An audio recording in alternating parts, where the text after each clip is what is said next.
Hello and welcome back to Podcasting's Praxis. I'm Dave, my pronouns are he and him. I'm Jamie, my pronouns are he and him.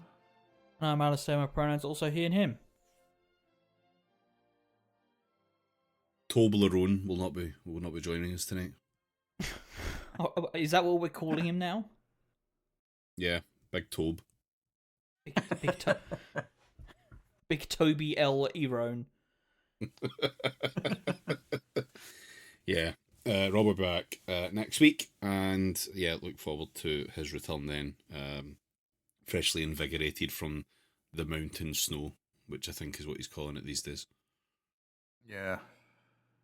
Just fucking housing pyramid bars at the I believe in Switzerland they don't even have to go to the airport for those. No, they just have them.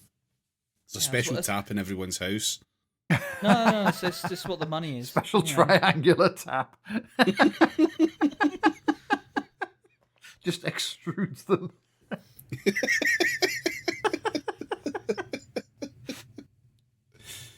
We love their pyramid sphincter.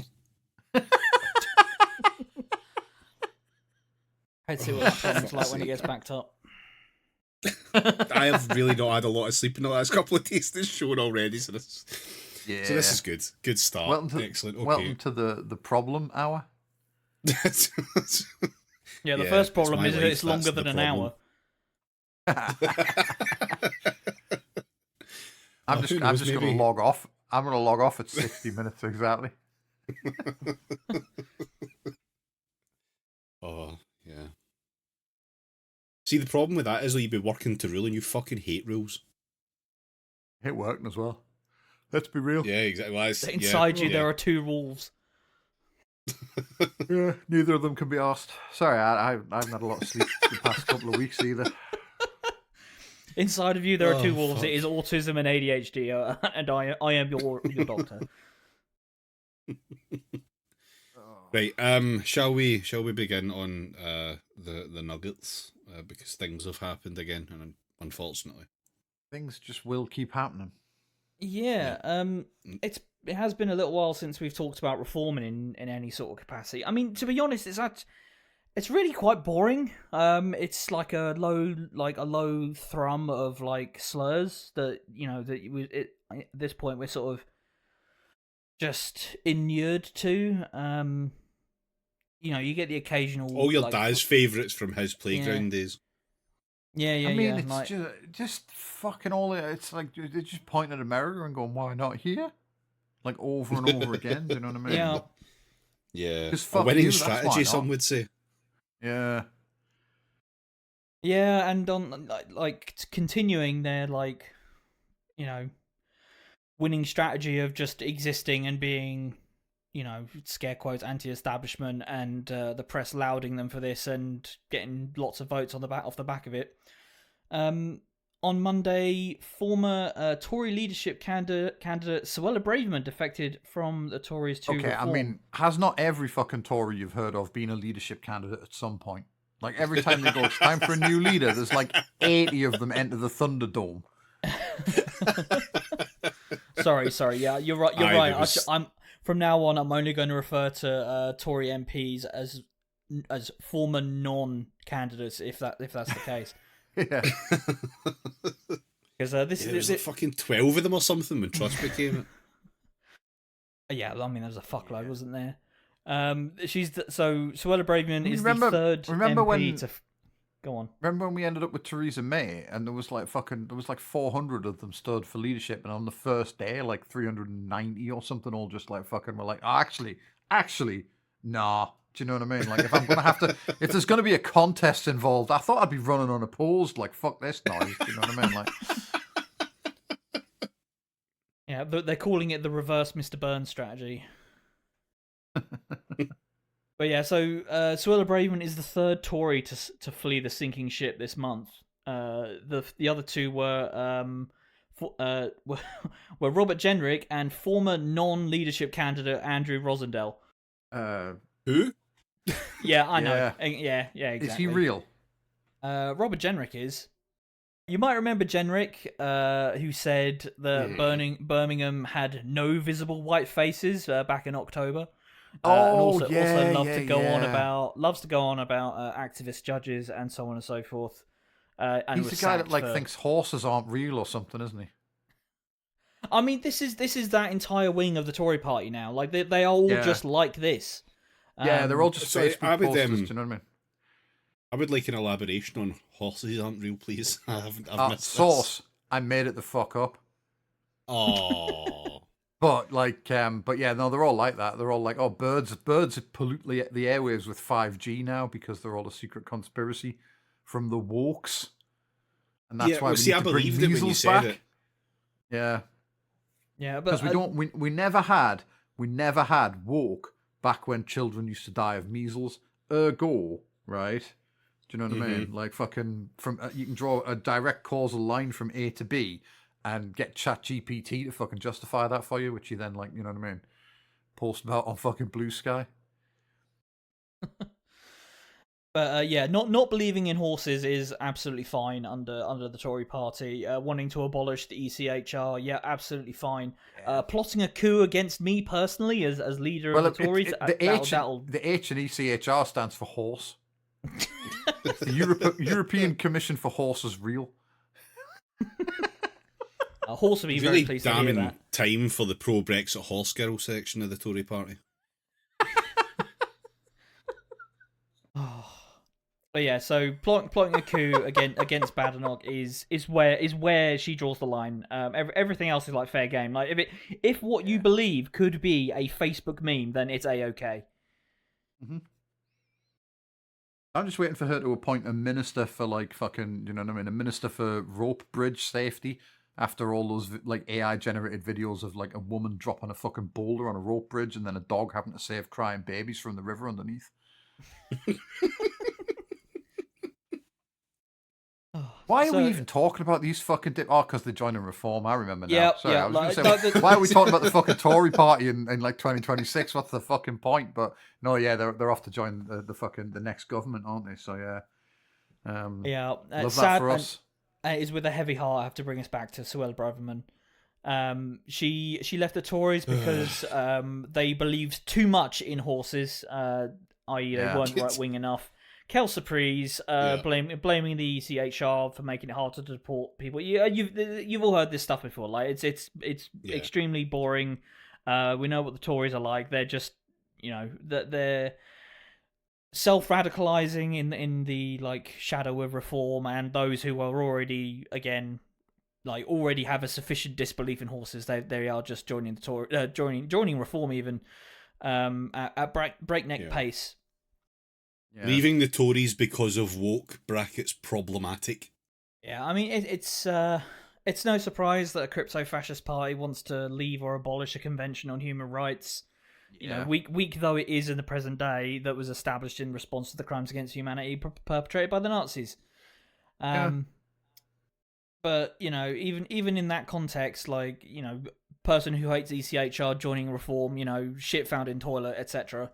It seems a bit like a strategic error on Reform's part to allow a bunch of Tories with just this massive stink of failure and hatred, hanging over them wherever they go.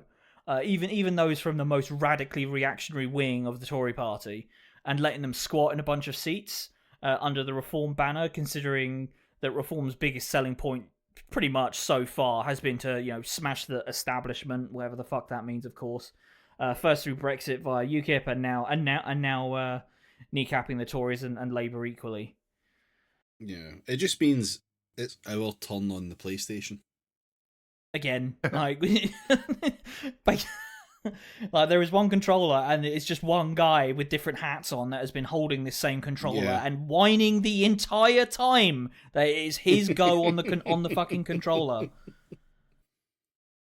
Yeah, Mr. Ben having a real fucking breakdown over the PlayStation. We're actually seeing Reform lose a little bit of support nationally. Like it's just a few points down from their peak, if pollsters are to be believed. Like YouGov, for example, have Reform at 24%, down from a peak of 29% in September last year.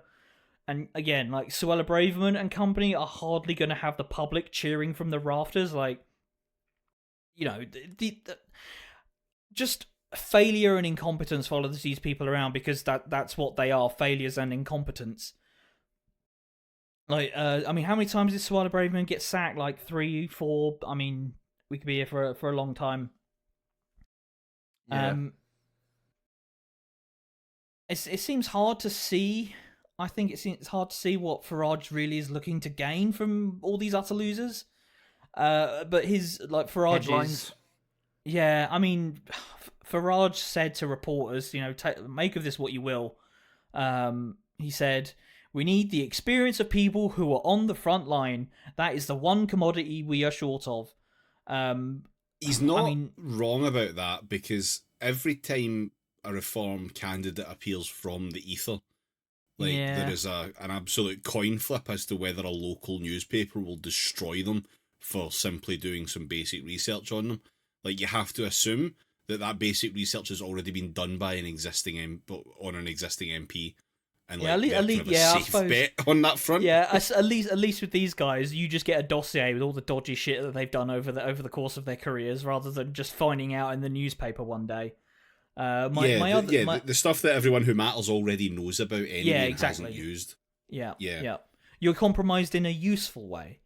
My other theory, though, is that maybe he wants people who know how to whip the civil service into implementing fascism, which I feel is probably going to be like the major stumbling block for a reform government, outside of, a bunch of absolute no-name, never had any kind of career, like political career beforehand, MPs finding out that being an MP means you actually have to turn up to the office, i.e., Westminster, sometimes.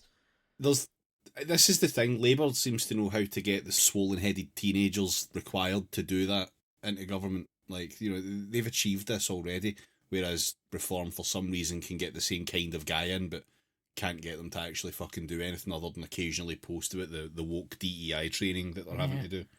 Yeah, I mean, I suppose that's the thing about Labour, is that they have, vat grown a bunch of fucking pencil neck nerds who have vestigial briefcases, just hanging off of them when they emerge. Who have for their entire 5 minutes of existence have yearned to hold a mid-level position within the Labour Party machinery, whereas these reform candidates are just they are Yada. He is now a high up member of the Reform Party and potentially a future MP. So it's no wonder that they're getting all kinds of characters flocking to their banner and ending up with, like I say, surprisingly high posts in the party. When they get into government, it's going to be like, when that fucking guy turned up at the pizza place in Washington with a rifle, wanting to know where they kept Hillary Clinton's child sex slaves. It's basically going to be like that, right? There's going to be a bunch of reform MPs get appointed, you're the minister for fucking this now, or the minister for that, and they immediately go looking for the files on UFOs, trying to uncover the secret basement where 5G was developed, and fucking where the lizard people secretly live and all this sort of stuff, because they're all really hope they go for that. I can't wait to find out how many reform MPs are just MIA because they got lost in the tunnels below London. Yeah, I mean, it's you've got these councils that are now run by Reform, who these guys who have never had anything to do with local government or political organising whatsoever, have turned up to your local council expecting gender communism to be running through the core of it, that something that can then be excised to save hundreds of thousands of pounds on trans rights and Palestinian flags, etc. But instead finding underfunded councils that are barely able to even cover their statutorily required services, and thus are forced into having to raise council tax by, in a lot of cases, the maximum legal amount of 5% and 4% in Kent, it would seem. See every single one of Rob's rants about council funding, because that's the reality that these guys have found themselves in. I mean, a lot of them went into local government promising to make fucking a Doge for their you know what I mean? Oh, we're gonna make the Durham County Council Doge department, And the council were just like, well, there isn't any money to fucking do that. You'll have to print your own T-shirts, you cunts. Do you know what I mean? And they were like, "Aw, the only thing I wanted to do." Yeah. Becoming the Elon Musk of the Deekbone roundabout. Speaking of rooting wokeness and DEI out of government, have we all seen who Reform have announced as their candidate for the Yes. Gorton and Denton by-election, now scheduled for the 26th of February? Yeah, Britain's is it- only known bibliovo. It's Yeah. that most powerful of characters, Matthew Goodwin. Oh, here he comes. He's a book eater. So we discussed in our last bonus episode the rat fucking of Andy Burnham, piss be upon him, etc. By Labour. So whoever they select to run for the seat now has a much better chance to win. But so then also do the Greens, I guess. So Yes. you know, Mothin Ali is rumoured to be standing, and like, you know, good luck to him. By the sounds of it, the best candidate, you know, head and shoulders above the rest of the ones that are going to turn up. I thought they were going with some local councillor who's also a plumber. Oh, possibly. I mean, that's just what I saw. 'Cause that would, Nothing's would be- confirmed. Either way. Either that way, would yeah. be the perfect. That would be the perfect candidate to run against Reform. Reform have like fucking airdropped some absolute like pin dick from GB News, who is by all accounts a complete fucking cunt. Do you know what I mean? But Yeah. Excuse me, it's Professor Pindick. yeah, well, do you know what I mean? But like, you know, it's like, the oh, first we're Pindick here to to go like, to university, don't you know? we're here to stand up for the working classes, and they put Professor Bookchomp against a fucking plumber. You know what I mean? It's like, okay, yeah. Like, Yeah, imagine that though. Imagine you go like, oh yeah, well, like, you know, like imagine if you like the kind of Facebook dad who thinks everyone that went to university is like a fucking queer communist or whatever, and then they go, oh, this guy's a professor, and there's like, oh yeah, he eats books. And do you know what I mean? That's just going to reinforce every stereotype you've ever fucking held, isn't it? Like, you know what I mean? Yeah, I mean, Goodwin is just such a fucking baffling choice. Yeah, actually, have we actually said his fucking name yet? It's Matt Goodwin. Yeah, we have. Have we? All right, cool. Well, Yeah. Oh. Considering how just remind me to delete my audio track because I'm just not firing on any fucking cylinders tonight. Like, right. just Considering replace me with oh my Sooty. God. We wouldn't have had that problem if it was actually Sooty Heel. That's right. Right. You've got all that out of your systems? Good. Yes. See, I'm wise to your tricks, young man. Considering how he's one of the No, most... you aren't. Oh, fuck you. Do you want to finish recording this today or not? My own time I'm wasting. And more importantly, you're wasting my time. Considering how he's one of the most irritatingly smug people in the public sphere, like, he is going to have to talk to human beings who are, like, members of the public. You know, friend of Yeah, the show, I mean- Mick, right, go on.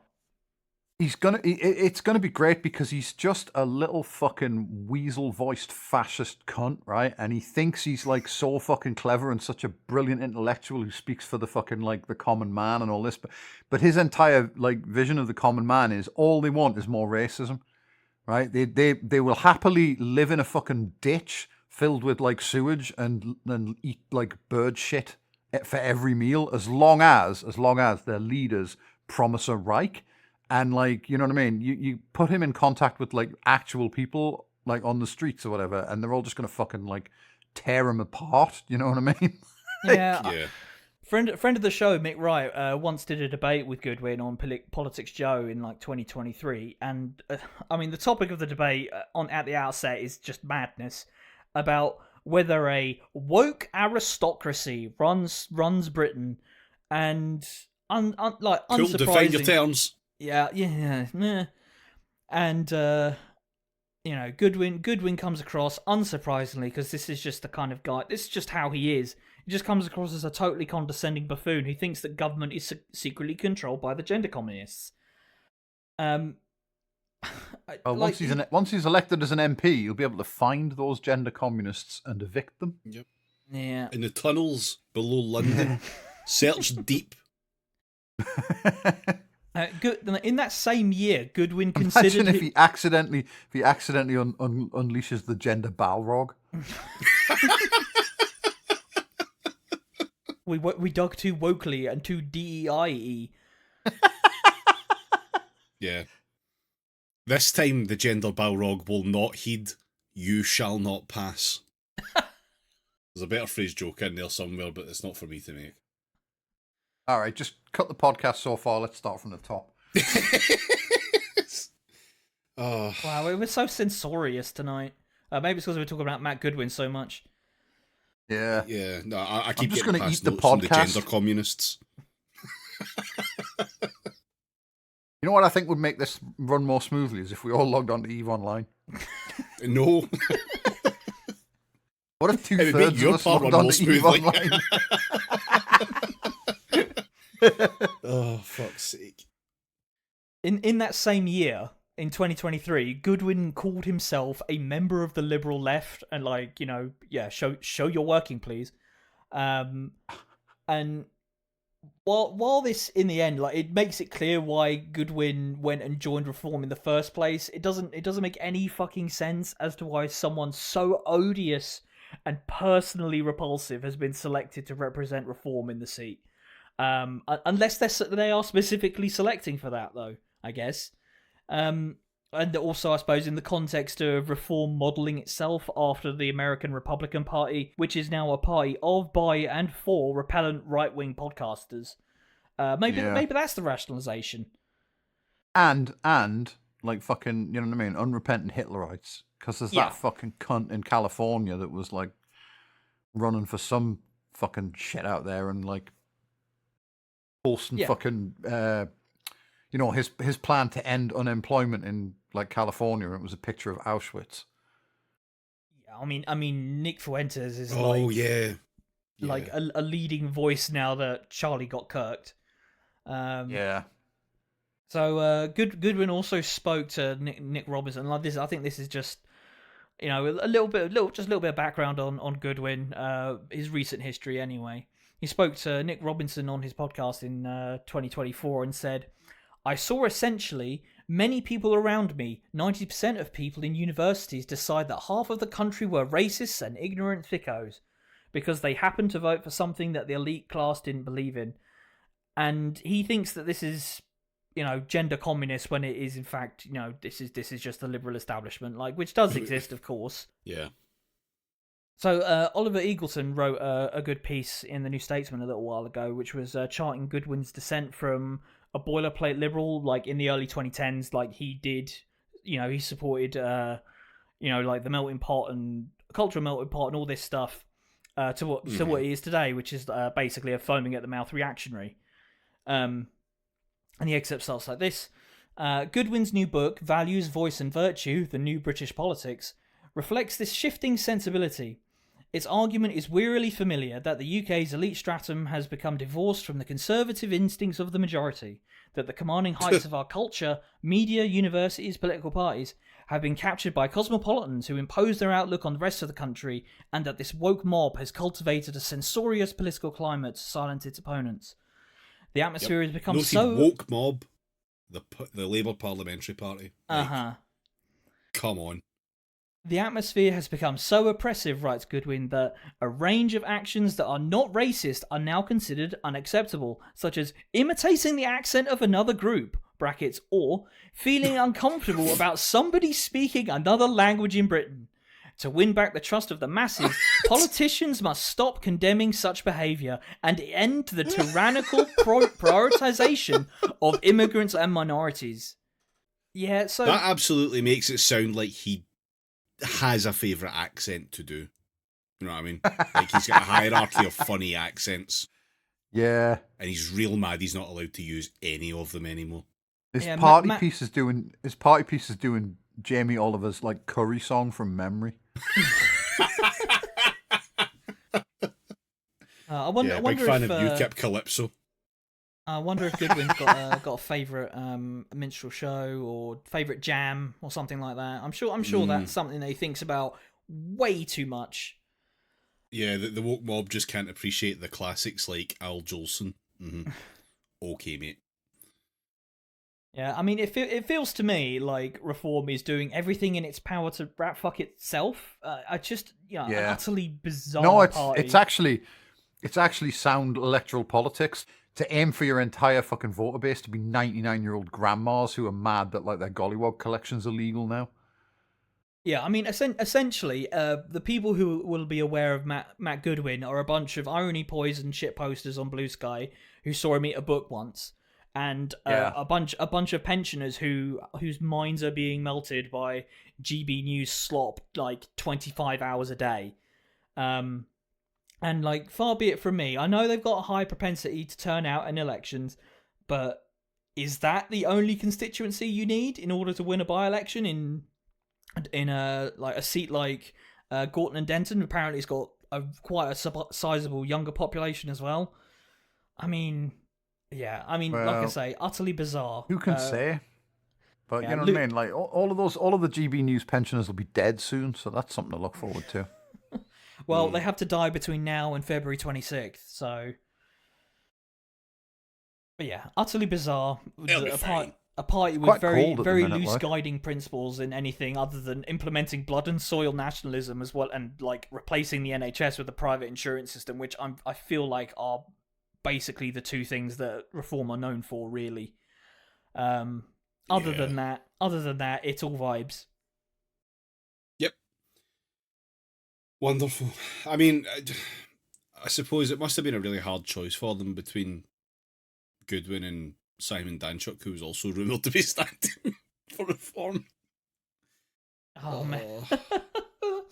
Can you imagine the return of that fucking prick? Anyway, it doesn't matter because Jonathan Ashworth will probably be back to deal with the Labour nomination, and that'll be that. I mean, like I'm not like totally on board for the Greens, like, you know, their entire policy platform and all that, but I want to see Zach Polanski doing backflips over fucking Matt Goodwin and whatever fucking maniac the Labour Party decide to send to stand there, and like just some Tory. Oh man, like that like even he's too toxic for the Labour Party, which is fucking hilarious. He's been listening to Oasis on repeat the last fucking week. He's so ready for it. Yeah, don't turn your back on the arms company. Takes the fucking. Whoever it is for Labour's just gonna fuck it regardless. Like, it's either gonna be the most like faceless briefcase known to man, or it will be Jonathan Ashworth or Paul Mason, or some The Fly type situation.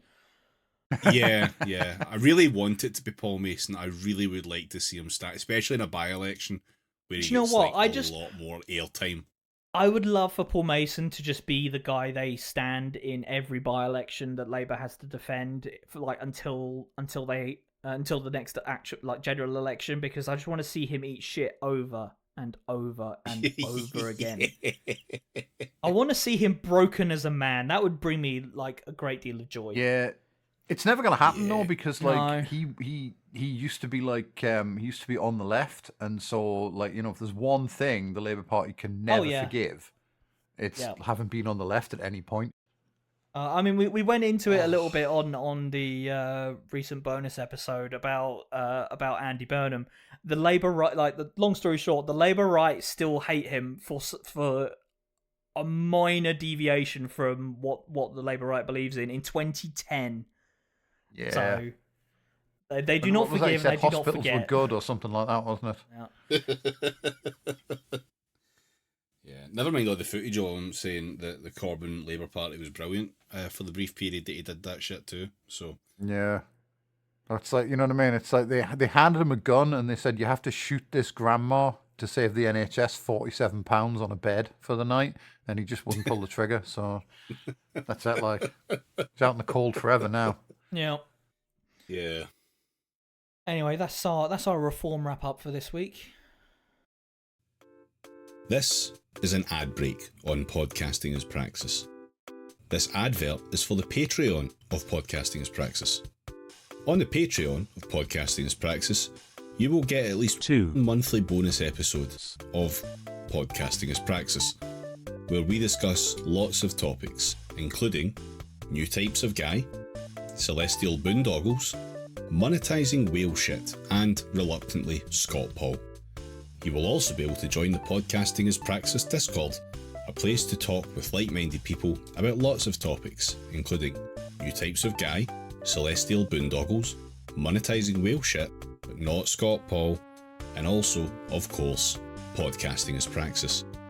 If that isn't enough Podcasting as Praxis for you, the Discord also includes a bonus channel where we post the bits that don't make the final cut of the episodes. Fans of both mediocre and bad podcasting have everything to gain by subscribing to the Patreon of Podcasting as Praxis. You will also no longer get ads on episodes of Podcasting as Praxis. £5 a month will get you all of that and maybe more at patreon.com/ you guessed it, PraxisCast. That's patreon.com/ PraxisCast, the place where we sell Podcasting as Praxis. So in other news, Keir Starmer's fucking grand plan to outlaw wanking continues apace. Oh. He's now getting help from corporations who just want more money, I think is the summary here. Because the headline was that from February the 2nd, British people will be banned from accessing Pornhub. But by Pornhub, right? Like, basically it's now, I don't know, they're saying it's like... Following in the tracks of Imager, bizarrely. Wow. Yeah, well, Imager just decided that, it was too much effort to implement the age gate or whatever. Which, and fair play, but I mean, yeah, like that, they removed all the porn off that like 2 or 3 years ago. That was a while back, well before any of that shit started. It's like it's still, you've got to pay to put in a fucking age gate and verify everything, and then if it doesn't work, and why would it work? Because it's all going to be done with like, so you just hold up a photo to like the camera, and then the AI looks at it and goes, this man is like fucking 48 years old, and also he delivered a lot of like fucking babies in tubes across the post-apocalyptic wasteland. So let him look at the Grot. Do you know what I mean? And then when it turns out that it wasn't actually Norman Reedus that like used your website, you get sued for, what is it? It's like 10% of your global revenues, or like £20 million, whichever's higher. So you can totally understand. Yeah, but it's a fine from Ofcom though. So I mean, that is true. I mean, is that even real? No, but like horses. Yeah, Ofcom is just a story they tell TV stations and stuff to eat their vegetables. Yeah, but Pornhub already had the age gate stuff in place. So the way it's going to work is on the 2nd of February, they're going to just take the age gate stuff down and just geo-block anyone from the UK who isn't already logged in to a Pornhub account that's been through age verification beforehand. So you've got like a week. Oh, right, okay. So it's about preventing everyone from having to log into the website, basically. Yeah, so you've got a week to sign up for Pornhub. So probably about 20 minutes by the time this podcast comes out. Like, but hurry. But don't walk, run. Yeah, but and the reason for this, like, is apparently, as far as I can tell, it's because they've got a system they'd rather sell. Pornhub's parent company, Alo, and Ethical Capital Partners, which acquired Alo in 2023. Yeah, this just sounds great, doesn't it? They said that after 6 months... You know we're ethical because we put it in the name so that you know we're definitely ethical.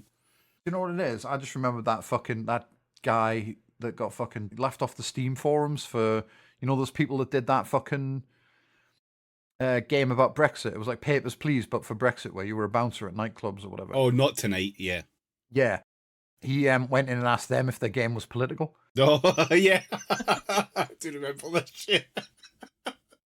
And then when he was getting dragged for that, someone turned up like a bunch of his posts where he'd commissioned furry art of his like skunk sauna sat in a chair with a little fucking like glass of brandy or whatever with like text on it about like fucking, you know what I mean, how when someone says they're anti-fascist, that actually means they must be fascist, because otherwise why would they need to tell you what they are unless they were the opposite, you know what I mean? And it's like, so, you know what I mean? Presumably that guy will be around soon to complain, like to put things straight about ethical capital partners. Oh, it is a while since I've heard of a fucking Nazi fall. Yeah, but I digress. I mean, we hear about all the time.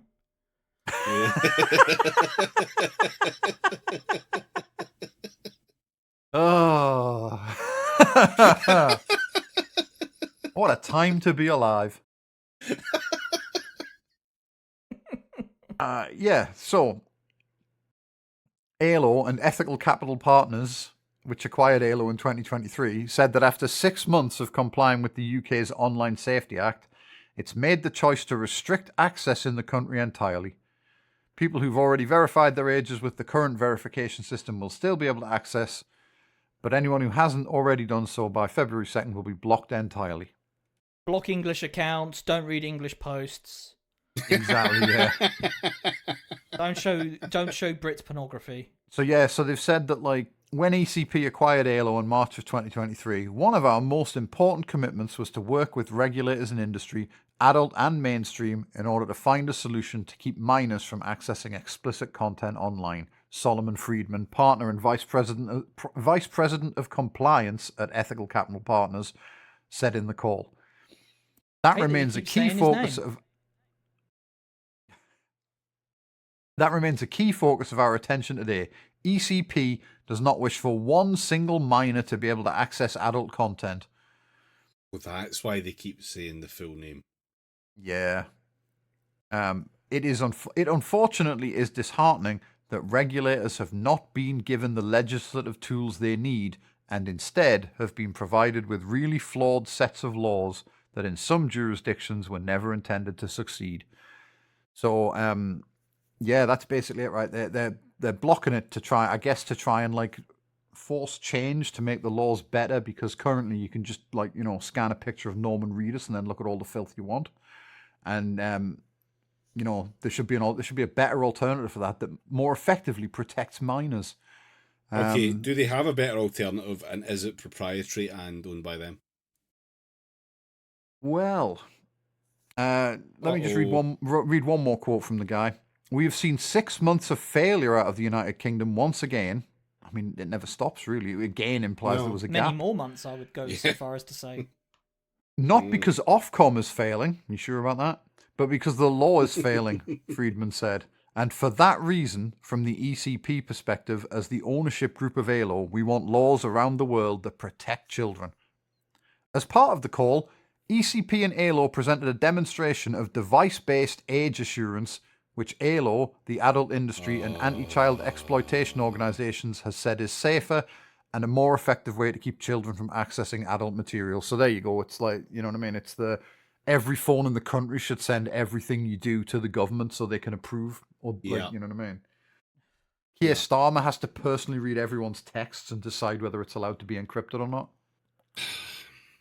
Wild how this is the solution to, we can't ban encryption, so we just work around it. Yeah. Like, why did we never get this with the drugs stuff? Like, you know, because for a while we made chemistry illegal, but why are we not in a position where Keir Starmer has to do all of the drugs you want to take before you're allowed to?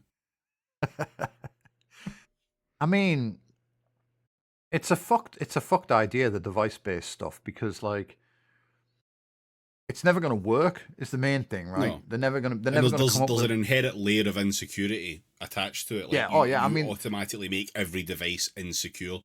Yeah, they're never gonna come up with an algorithm. They'll just use ChatGPT or some shit, but they'll never come up with anything that can actually look at any image or post and go, "This is illegal." that's legal. Let that one through and call the police. Do you know what I mean? For the other one. But like, also, it's just like, it's also, it's insecure by design because they're obviously going to take every fucking, like, you know what I mean? Every image anyone takes and any text anyone sends is going to be fucking stored somewhere, right? They're never going to let just your device be the one to judge. Like, it's going to phone home. So, like, there's going to be a big database of everything you've ever fucking taken a photo of on your phone and every message you've ever sent on your phone. Yeah. And they're all almost certainly going to use that to train AI and just let Palantir have a root around in it for fucking shits and giggles. Yep. And then, almost certainly it'll get hacked and leaked. And everyone, the entire country's nudes and sexts will be like, available for download somewhere. It's just a fucking dog shit idea, but we're probably going to fucking end up with it. You know what I mean? Unless the Americans save us. It's kind of ridiculous that, like, the last thing letting Britain like cling to a few scraps of privacy, like in the digital age, is JD Vance desperate to make sure nobody fucking knows he fucks couches. Do you know what I mean? Like, yeah. Everyone has to move off of iOS and Android OS. We all have to move on to Gran OS.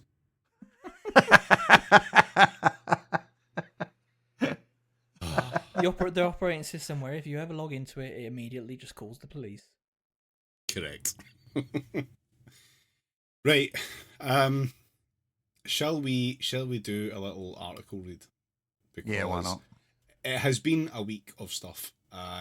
Rob actually sent me something truly astounding, but we're going to save that because unfortunately for us, it's evergreen, and I think Rob just really wants to make sure he's on that episode. So I am going to revisit something from the Times about a company, more specifically, one of the CEOs of the company, and the usual, so just a bit of a grind set appreciation, shall we say.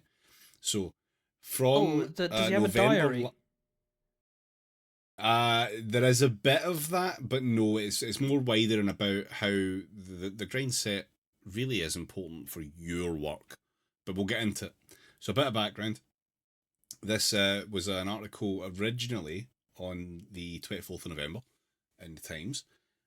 One of those weird articles where I'm not quite clear as to whether or not one of them has a relative that works at the Times or, something along those lines, but it's very much just a big, stupid puff piece. I am going to, however, read you some excerpts from that one to give you a little flavour of what we're dealing with. I just assume that once you reach a certain level of net worth, these, like, just bits of paper just start emerging in newspaper offices, and some like happy-go-lucky junior journalist or whatever would just go, oh, that'll go absolutely lovely in tomorrow's edition. I just assume that's how it works. Yeah. And there's nothing to be done about it.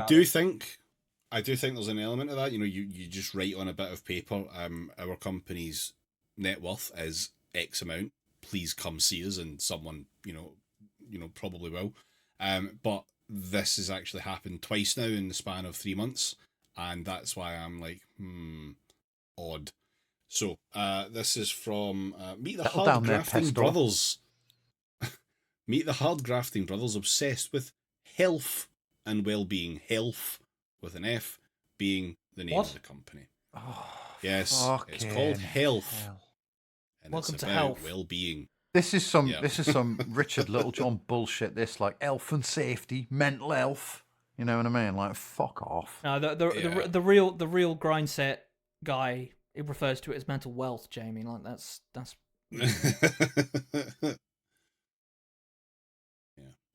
So it's one of these ones that starts off with the usual. To mark the moment, we meet in a glass box called the Crow's Nest on the roof of the Ark. Blah blah blah blah blah. What? It is home to Health's. Some stupid building in London. Don't worry about it. It's fine. For our first meeting, we met in the Angry Dome. Yeah. It is home to Health's team of 100 and is the base from where McCree, 27, and Clark, 26, plan to turn Health into a £1 billion revenue global business. Quote, we want to be the Netflix of well-being. Are these guys gonna like figure out a way to like, develop some kind of firearm that just fires chia seeds directly into your throat or something? No, no, what they it's mean not by that kind. the Netflix of well-being is that you'll be able to use someone else's password to get into hospital. Also, is that McCree guy any relation to Mad Dog McCree? No. No. I will reveal his full name later. So, both brothers have young families. Clark, 2 daughters, McCree 1. Yet they obsess about their business, working all hours, and value a similar dedication to getting the job done from their team. Oh, of Clark course says, they fucking do. Yeah, I mean, like, yeah. It's just the grind set. go and fuck yourselves. Do you know what I mean? Like, I don't think you need, like, everyone in your company to neglect their fucking children and partners to, like, sleep in the office and work 23-hour days to just turn up with a bunch of money and buy part of Britain. Do you know what I mean? Like, I think they just let you do that. I don't think you even need employees for that. Like, you can just phone your mate who's in the Houses of Parliament or whatever and go, yeah, can I have, like, I don't know, fucking a PPE contract or, like, run a fucking, like, prison or something, and they'll just go like, yeah, and then you can just take all of the money and fill a yacht with it and sail around the world, and then no one will ever hold you accountable for anything. You might even get like a fucking, you know what I mean? You might even get made a peer at the end of it. I feel like Yeah. these guys have like looked at salary men from Japan, like working like 15-hour days, and like you have to go out and drink with your boss at the end of it, and you can only spend like 5 minutes at home before you have to go back into work the next day. And they've said, that sounds great. The only thing it needs is better PR. What if we call this the hustle grind set? Yeah, people love things like that. Mm. Yeah, except these guys are all like healthy living, like people. Do you know what I mean? So it's like, oh yeah, I get up and I eat like a handful of grass, and then I do like 400 miles on my treadmill in 20 minutes while So they've listening to like replaced a fucking an Sahi with a AI. jar of green sludge. Like, it's the same thing. Yeah, well, yeah, except like fucking, do you know what I mean? Aren't salarymen like notoriously fucking like riotous when they're drunk? Yeah, Like, stop preempting the article. no, I will Yes. never rein in my psychic powers. Do you know what I mean? Clark says, I lead from the front, work 7 days a week, and it is non-stop. If people want to join in on that, they can. The people that do drive the most impact because they love it. They believe in the mission. Do they get paid commensurately to believe in the mission? No, driving the fucking impact or whatever the fuck he said is its own reward. Do you know what I mean? That's why they Yeah, made Yeah. that film with Morgan Freeman man. in. It was like Drive Impact or whatever the fuck it was called. Yeah, man, it's so cool when you've got like these fucking business guys who are like, yeah, I believe in working 27 hours a day, doing the 400 miles on the treadmill. By the way, I also own like 90% of the company, and any growth in stock value is like pretty much entirely to my benefit. You, on the other hand, Yeah. are a peon. Maybe you'll have like a couple of stock options, and you maybe see some of that if you can survive the grueling and arduous task of surviving in this company until we can suck on the government teat. Yeah. The thing is, as well, though, all these grind set, like fucking, this is my daily routine, guys. It always makes me think of like fucking. You ever see that daily routine from Big Marky Hate Crimes, where he was like, I wake up at 3 a.m. every day and I pray for 6 hours, and then I go to the gym and then I like fucking pray for another 4 hours, and then Jesus like gets me a film to star in. When And it's does like, when yeah, wait okay, when mate. does the Chronicles of Riddick come into this? McCree shares one of his favourite quotes, which will chime with many founders and their key lieutenants. Sorry, key what? Lieutenants. Is this Okay. I is refuse this to. I refuse to say lieutenant, as you should, because this is a made-up term. Yeah. are you accusing them of stolen valor? Is that what's happening? Yes, I am. If you think working with someone These are my stuffed toys from Grindset.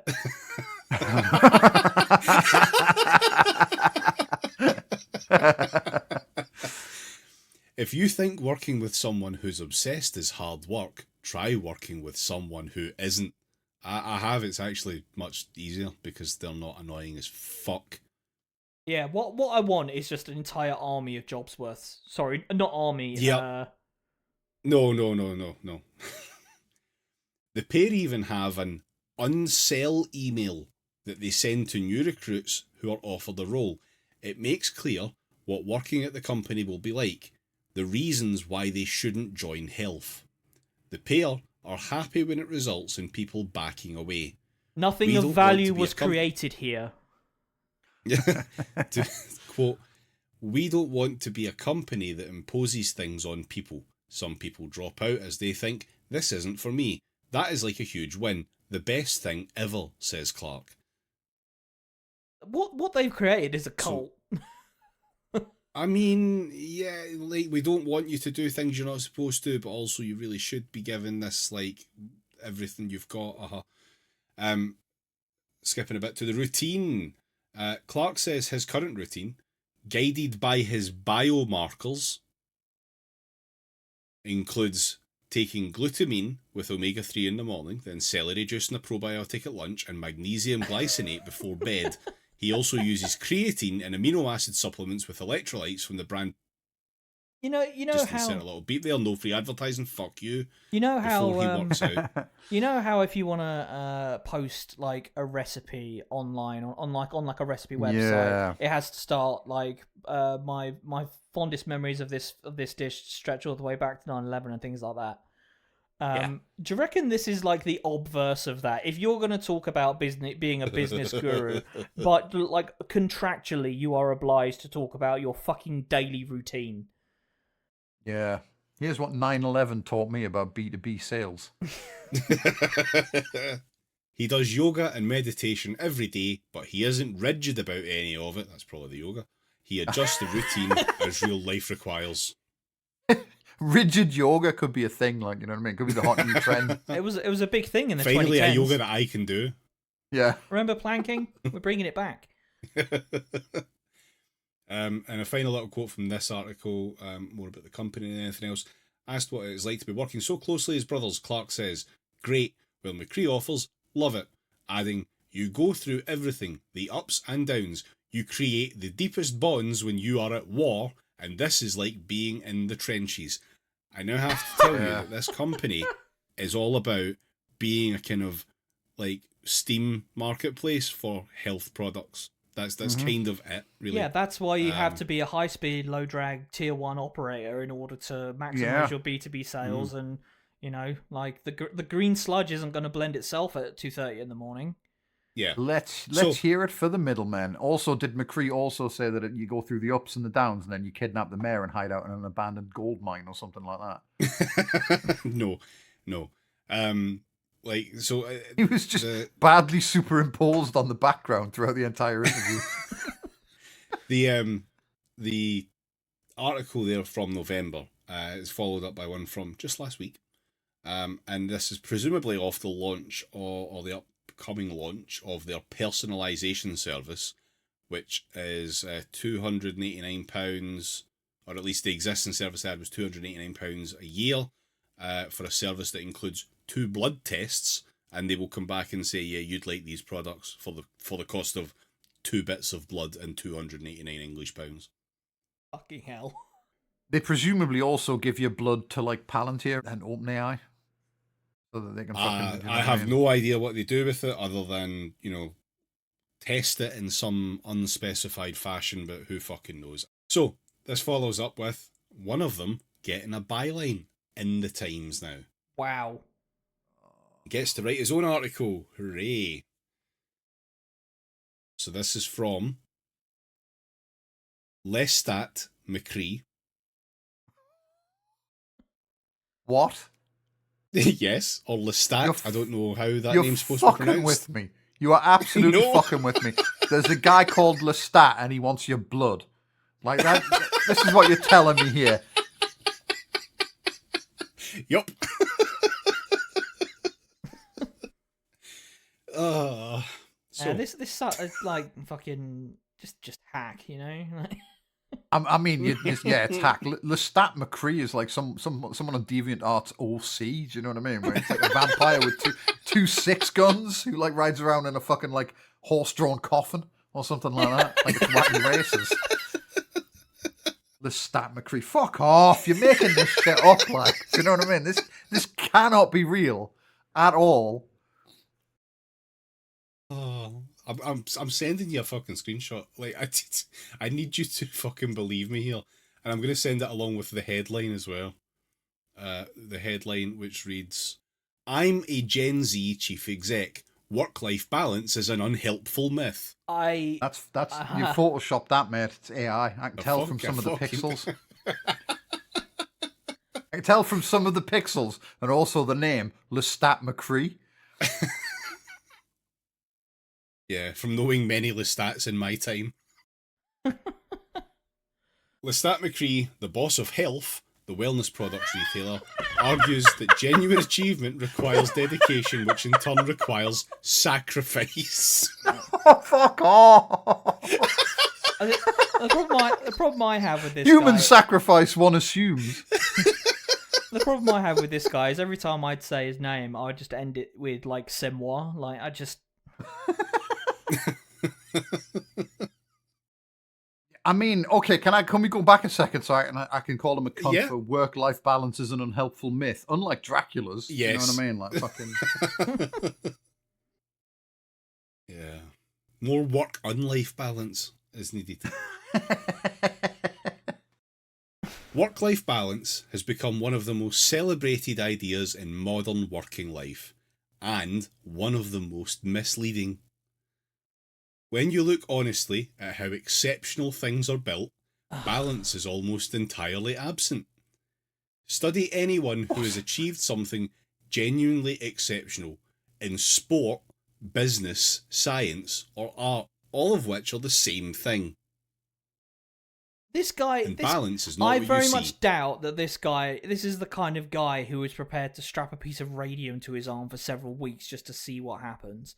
Like, fuck you thinking that anything you do, building an app, is anywhere near some of the greatest achievements of like human science and and artists. Yeah, and I shit. mean, You say that, right, but I'm fairly sure that there will be at least one well-being guy who's like, radiation's great for you. probably. It would take 2 minutes on YouTube to find that guy, probably. Yeah, the value of all those like old like water tanks that are like lined with radium are suddenly going to shoot up in Yeah. value. You see intensity, obsession, and long stretches where other parts of life had to give.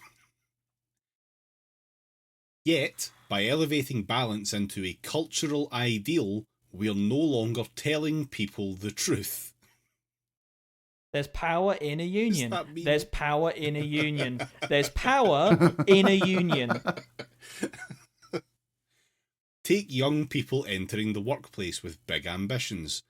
They cannot achieve outlier goals through a simple 9 to 5, yet this is what society wants them to believe.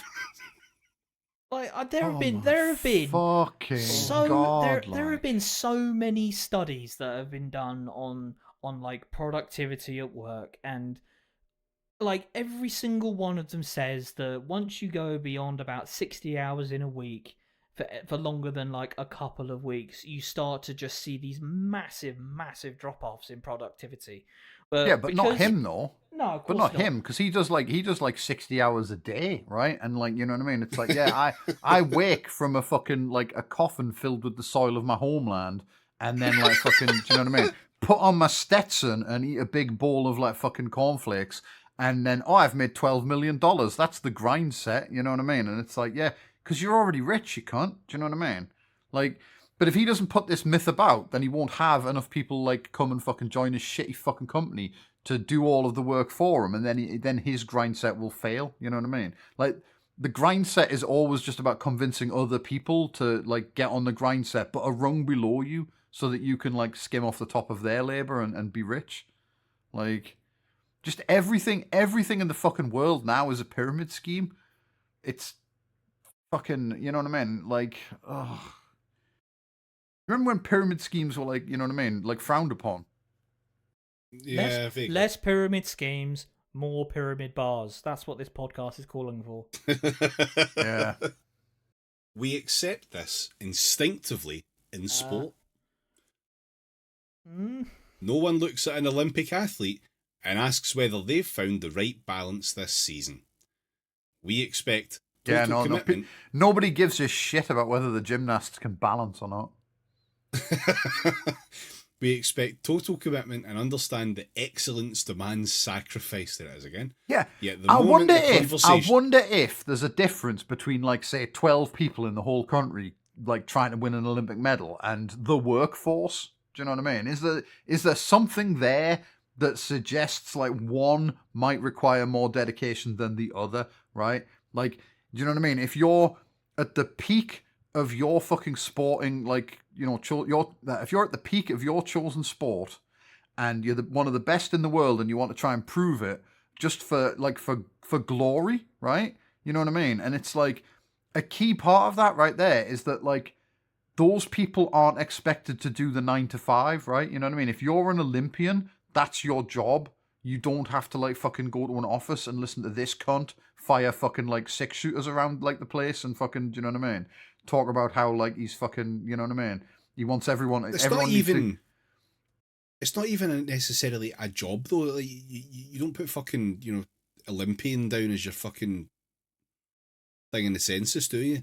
That's not what you do. It's not your job. No, but like, your job only exists in that form as much of a job as it is because people have big organisations funded around it and everything. It doesn't actually provide anything other than entertainment. If anything, they're entertainers. That's what they are. Yeah. No, so, but the key thing is, like, do you know what I mean? You put in all of that fucking, like, effort, right? And you personally win a fuckload of glory for that, right? That's what the goal there is. Yeah? Mm-hmm. Like, you know what I mean? I am the fastest person to jump over a bunch of things or something like that, right? Whatever they do at the Olympics. And, like, you know, you win a gold medal and you get to be in all the magazines and, you know, like, fucking... It's like you're immortalized. You don't get that. You know what I mean? You don't get that if you do the same level of effort, but at an email job. Do you know what I mean? Like, I want to be remembered for my app. Yeah. Yeah. You've clearly never pushed the boundaries of KPIs as humanity knows it. I want my epitaph to read, "Here lies Alistair. He built an app." Yet the moment the conversation shifts to work, we pretend the same rules no longer apply. Yes. Because they don't. Yes, they don't. You're right. One of these things is different from the other. Different things are different. Hey, we got there. Yeah. In sport, obsession is admired. In work, it is treated with suspicion and fucking rightly. Do we have to talk at all about the horrendous abuses that happen in and around, like, various Olympic sports? Like, it is outrageous to just gloss over the extremely ugly side of Olympic and professional sports, and in the same breath be like, yeah, why don't we just be entirely like athletes? Like, and I mean, that's not to say it's impossible to become an Olympic fucking gold winner, you know, without going through that. It is entirely possible that you could actually get a decent trainer and team and everything else who are not abusive as fuck. But at the same time, that is exactly the kind of, probably, I would imagine, to be relatively unregulated environment compared to the world of work, where those people will absolutely flock to that shit. Yeah, but I think the core takeaway here is that, like, a fucking Employee of the Month award is not the same thing as a fucking Olympic gold medal. Yeah. Ancient Greece did not have apps, fuckwit. Timothy Dalton holding up a little gold medal of Timothy Dalton holding up a gold medal. but the mechanism is identical. Extraordinary outcomes require a life organised around the work, not work fitted politely around life. An interviewer once asked Novak Djokovic how he became the greatest tennis player of all time. Behind him played clips of smashed rackets, injuries, and years of grinding repetition. When asked why he put himself through it, he simply replied, "Because I like hitting the ball," which is probably one of the only non-problematic things I've ever heard about him saying. Yeah. But again, though, like, do you know what I mean? It's like, if you are good at a sport, you probably enjoy doing that sport. And, like, you know, because sport itself is not productive, like, you know what I mean? Glory is one of the few things you do it for. You know what I mean? Like, Yeah, like there's big money to be made at the top of it, but have you considered that it's actually very hard to get to the top of it? yeah, Like, yeah, on it is absolutely. a lot of bullshit you but need to put yourself through. But again, not you, but if yeah. again, if like sport is your, like, you're not going to get there unless it's your passion, right? Like, do you know what I mean? Unless Yeah. it's something you really, really want to do. And if you're passionate about something, then you will put yourself, like, people will do like 60-hour weeks playing fucking video games that they like really enjoy. Do you know what I mean? Or like, you know, I know people that probably watch like something approaching that like amount of hours of film every week.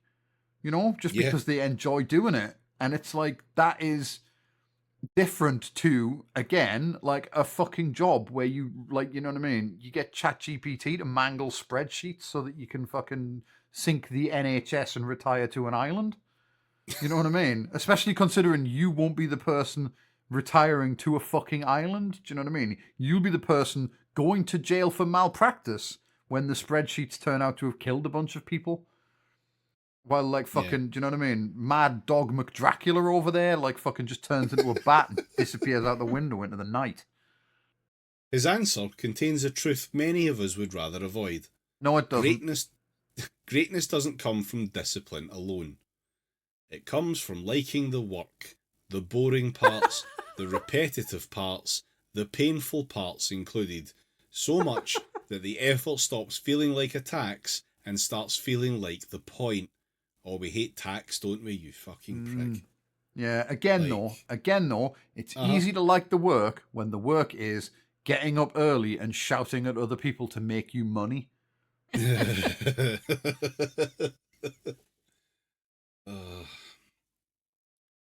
is why the language of balance often breaks down.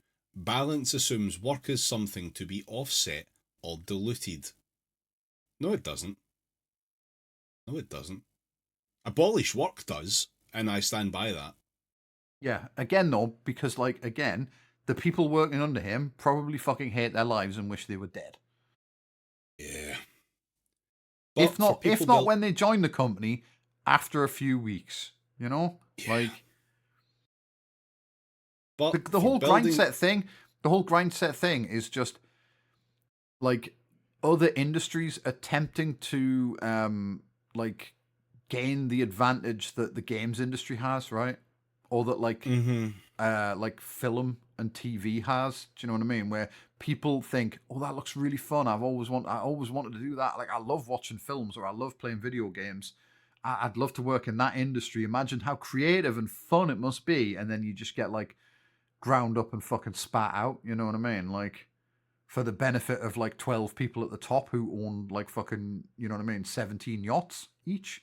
Like, but again, it's a huge advantage. The reason the fucking games industry is such a fucking like money printing behemoth that can spend like fucking, you know what I mean, like can make billions, like spend a relatively modest amount of money to make billions off like a new Call of Duty every 17 hours. And it's because so many fucking people grow up playing video games, think, "Oh, they're really fun. I'd love to do that for a living. It must be great," and then have to do crunch for like 90 hours a week. You know what I mean? And then get fired when the studios close down after they've, you know what I mean, after they've done the crunch and burnt themselves out, and they've all got like fucking mental health problems and like fucking, you know what I mean, stress disorders. Well, then you're no longer any use to the fucking scrap pile with you. Oh, here's a new bunch of like fresh-faced youngsters who want to work in their dream industry. And you just don't have that kind of draw if you, like, you know what I mean, if you're a spreadsheet factory. So instead, you've got to like fucking, well, you can get rich if you work 90 hours a week and drink the green glue. You know what I mean? Then you'll fucking, the grind set will reward you.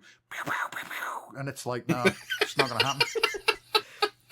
Sorry, I forgot to put the safety on. But for people building something meaningful, work isn't a compartment. It's everything. You're not building something meaningful, though. I mean, that's the kind of argument you can make about things like doctors. Like, not a fucking app guy. Jesus. Yeah, again, I remind you that this guy's business is the Netflix of health products. Yeah. And I really wouldn't be saying I want to be the Netflix of anything right now, considering the current state of Netflix.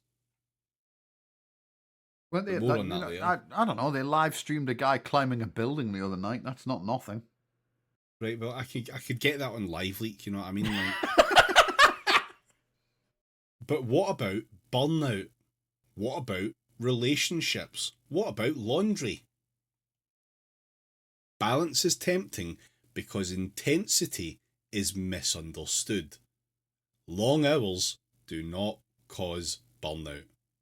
Unconscious work does. Empirically, emphatically untrue. Like, what was this in the Times? Yes.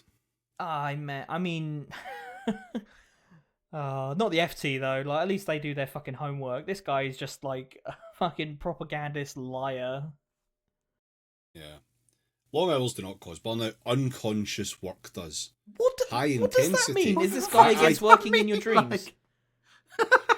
That's not very growth of you. Let's be real. Every single one of these cunts would love it if, like, someone invented the machine from Inception so they could make you work all night as well. Yeah. Like, I mean, essentially, at some level, that's basically like, you know what I mean?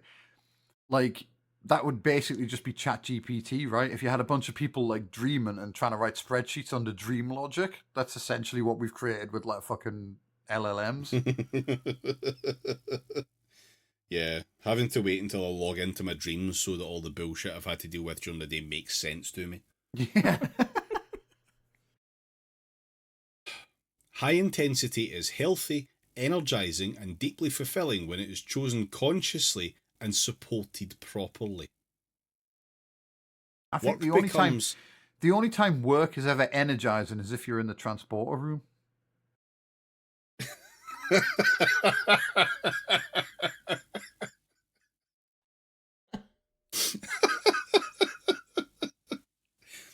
Yeah. But you've also got to remember that Chief O'Brien was a union man, so... I was going to say, did O'Brien ever look happy? Funnily enough, not until he went to DS9. Work becomes unconscious when we work long hours without direction, or a clear deliberate decision that work is their priority. Okay, so that sounds like you need a micromanager and you need something that is in writing that declares to your micromanager that actually you love work. That's my read from that. I'm reminded of when I used to work at Domino's, and there was a little mantra that they had printed on one of the walls, and it went something like, "Make more pizza, have more fun." Like, you know, this is not anything new. This guy is like, what if your job was your life and you loved your job? What if making pizzas for Domino's was your absolute passion? And then you'd never be working a day in your life. It doesn't matter what the hours are, doesn't matter what the pay is. You're doing the thing that you love, making pizza, making an app, making a pizza on an app. What if you did that for every waking second of your day and your life until you died at the age of 37? Every day's a pizza party in this family. When we try to do everything at once, build something meaningful, maintain a thriving social life, perfect abs, scroll endlessly, and never really say no to anything, of course that ends badly. True achievement requires dedication, and dedication requires sacrifice. I mean, it's I'm not. sorry, but Mistakes I was led to believe that dedication's all you need. I mean, it's just so fucking small time, man. Like, I know obviously the robber barons of the 19th century were very, very evil in their own right, but at least they built fucking railways. Yeah. Yeah, but the Netflix of health products. I mean, that's all we've achieved really in like the last 150 years is to replace infrastructure with a vibe coded app. Yeah, it's good, isn't it? Everything is definitely very real. Yeah, Usable. it's not And like useful. these guys are innovating on like ways to generate electricity from sunlight that are like 15 times more efficient or anything Well, this that guy's would be definitely not fucking like. groundbreaking. It's a fucking app, dude. Yeah. Yeah. At least the games industry, when they do horrible crunch shit, put out a video game. They've made a thing, that people will enjoy. I guess. In Still theory. sucks though. Like, there's a whole reason that everyone that enjoys those games wants, well, not everyone, but a fucking vast majority of them are in favour of unionisation and these people having more time to build the game better in a way that is better, If workers aren't working fucking 80-hour weeks doing the most dog shit fucking amounts of work in that time, then maybe the game would come out in a way that it was like playable or didn't brick your fucking machine the minute you launched it. I mean, that type of shit. This is like this guy is coming in and basically being like, what if we made Angry Birds and everyone like we went beyond the industry standard. We rather than crunching for 65 hours a week for months and months on end, we crunched for 80 hours a week for weeks and weeks on end, and at the end of it we have the app, we have Angry Birds. It really does just completely cut whatever fucking knees this guy has out from under him when it's like this is no more significant to international capitalism than fucking Angry Birds. Yeah. I mean, this is the difference though between the games industry and what this guy's doing. The games industry pretends the best that it can at all times. Everything's good. It's a great place to work. We all love it here. Look how happy everyone is. And then they hit you with crunch. This guy does everything in his power to say, we love the crunch shit, actually. It's all we eat, sleep, live, and fucking breathe. You really should too. And they even tell you that in an email, like when they offer you a position to make sure you're really up for that shit. Which again is bad, because that then gives them what is effectively license to say, oh no, you told us this was fine. You know what I mean? They're asking your permission to do the grind set shit to you, which is in a way worse, because if you really need that job, what the fuck are you going to do? The mistake people make is believing they can have it all at once. They can't. And those who refuse to make trade-offs will always be overtaken by those who consciously choose them. It is far healthier to decide what you're saying no to than letting burnout make the decision for you. What do you mean make the decision for you? Like, if you're if you're burnt out, you're fucking burnt out. No, but there isn't a choice, obviously, because work is the choice that you have to make. So you should sacrifice and get rid of like your social life, your family, all that other like extraneous bullshit, in favour of work in advance. And that way you won't be burnt out, because all you will know is work. That's better somehow. Man, these people have never existed in a human body. I'm convinced. This guy is some kind of mushroom creature that sprang up in the Times press office one day, and like, his spores just spelled out the words, "I have an idea for an app," and like the whole office just streamed over to put this guy on mic immediately. Like, what do you mean? What do you mean cut out all the, like, stuff that isn't related to work? You mean the things that make life actually worth living? The things that make, some of the time, make working a 9 to 5 job, or in this case, a 9 a.m. till 9 a.m. job, somewhat bearable. Like, just do away with all the things that are actually worth living for. Yeah, no wonder, like, you're so fucking antagonized by the idea of burnout, because I'm sure you see it in fucking 99% of your employees. And you are that 1% who doesn't seem to experience burnout because you don't have a real job. Yeah. Yeah.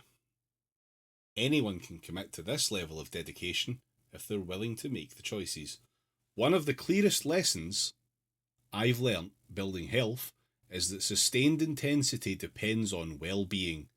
No elite athlete neglects sleep, recovery, or nutrition and expects to perform indefinitely. Work is no different. Peak performance requires peak health. Pick a lane, mate. Yeah, this is mutually contradicting itself, you know. I think ChatGPT wrote this, to be honest. Like, There are sniffs of that throughout. I believe it was aided at some point, like just based on the way it's written. That belief shapes how I live and how we have deliberately built our culture at Health. I often joke that our culture is a triangle of juxtapositions. Ah, the oh triangle my of success. fucking god! Yeah, I'll interesting shape choice. juxtapose this fucking triangle for him in a minute. At the top of the triangle is our intensity, the late nights, the Sundays in the office, the insane passion that runs through the business. If an alien landed in our office for a day, just a day, it's the first thing they'd notice, because this level of intensity is alien to most workplaces. Hey, what a fucking line! Then, in the right corner of the triangle is what makes this possible: well-being. Wait, so it's Well-being corners. is what- It's corners, not like layers. Yeah. What the It's, fucking? it's a This guy's been bamboozled by a pyramid. it's a triaxial compass, not a pyramid. Very important, not a pyramid. I'm getting Always Sunny Well-being. vibes where they turn the thing upside Yep. down. Yeah. Well-being is what we do, why we do what we do, and what we do it for. Unlike other cultures that just demand intensity, we congratulate one another on 8 hours of sleep, often having just emerged from an ice bath and sauna session in the office gym. Well-being and long hours don't usually go together, but at Health they make each other possible. So make sure they're you get your doing- 8 hours, the other 16 are for us. So they're doing fucking Google in the 2010 shit. Okay. Yeah, Wow. that kind of shit, yeah. What a novelty. We've How not innovative. heard any of this before. Yeah. Yeah. Finally, in the bottom left corner, you'll find something seemingly simple but essential.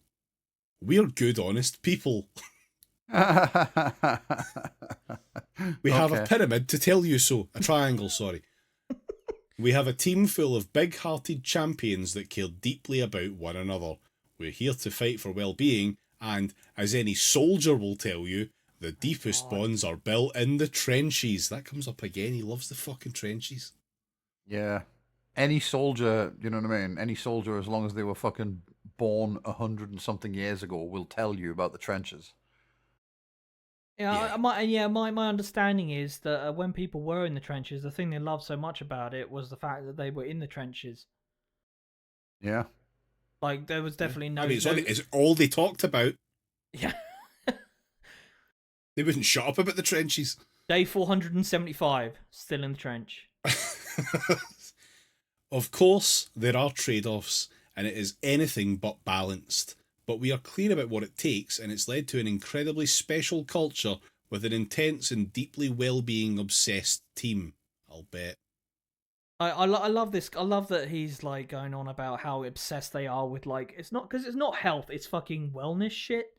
Like, this guy is one YouTube video or Facebook meme away from going on in like to no end about seed oils. Yeah. This is not an argument that everyone should live this way. They shouldn't. A healthy society needs many modes of contribution. We're special, so we should be allowed to get away with it. Mm-hmm. But we should stop pretending that excellence is available on the same terms as moderation. Progress has never been balanced. It has always been driven by outliers, people willing to give more than is strictly reasonable in pursuit of something they care deeply about. When cultures teach people to fear intensity, to smooth out ambition, and to prioritise comfort over commitment, the result is not well-being, it is mediocrity. So what he's saying is, revolution now Yeah. is the message I'm getting from this. Innovation slows, competitiveness declines, not because people are incapable, but because they are discouraged from But committing because of the fully. ineluctable conclusions of capitalism. Oh, okay, no, something else, right? Never mind. Yeah, no, it's not something different. You don't accidentally build a great company. You don't accidentally master a craft. You don't accidentally change anything meaningful. These things are built through focus, repetition, and the willingness to choose effort over ease, often for longer than feels comfortable. When you really sit with that idea and realise how much tenacity everything requires, God, the world looks different. change the fucking record, dude. You've been going on about the fucking intensity of your fucking cult for multiple paragraphs now. Is it like what? How Is much there longer much more have of we this got to left? go? I'm just desperate to get to the bit where you read out like Yeehaw McDracula is a Times fucking contributor or something like that. That bicycle, that park, that railway line, none of it appeared by chance. It exists because someone cared enough to persist when it would have been easier to stop. What the fuck did Yeah. The world is a museum of obsession. The new year invites reflection. My hope is that we use it not to search for perfect balance, but for clarity, and to be honest with ourselves. If you want to achieve something great, brace yourself, because it is going to be hard. Lestat McCree is the co-founder and chief executive of Health, the wellness products retailer founded in 2020. The company roundabout breaks even, but they got a bunch of venture capital money last year, as reported elsewhere in the Times, so that's why we have to listen to this. Cool. Love that for us. It's so on brand for this guy to be like, my business should run on thralls. Yeah. Oh well. Well, I'm glad that's over. Me too. Me too. Unfortunately, though, we now need to record 9 more podcasts because this is now a wellness mechanism that we're employing within. Oh, we're gonna up our intensity and just record 9 episodes now back to back so that we can prove our dedication to our craft. I mean, you know, we got to break that 400 episode mark so that we can really prove that we've stuck it out in the trenches and we've built some real bonds with each other now. Yeah, you actually can prove that, and we recorded all of this in 2021. Whole podcast, all of it. Yeah. Anyway, if you would like more of the podcast, which we definitely did record in 2021, patreon.com/praxiscast gets you 2 bonus episodes a month, Discord access, and more to come soon. Maybe, who knows? Just wait and see. We do have, as Jamie said, episode 400 coming up. Look forward to a horrible idea which you've actually already all been told about, I think. Yeah, I know. Yeah. No, we're locked in. Yeah. Fuck. Yeah. Fate spins in a horrible way, etc., etc. Also, Twitch streams will be returning. I know it's been slow to come back, but we will be returning to Twitch streams soon. Just bear with us on that one, but they will be coming back. Twitch.tv/praxiscast. Drop a follow there now, and you'll know when we go live. And merch is also available, praxiscast.tmail.com. Get it now. Anyway, bye. Bye.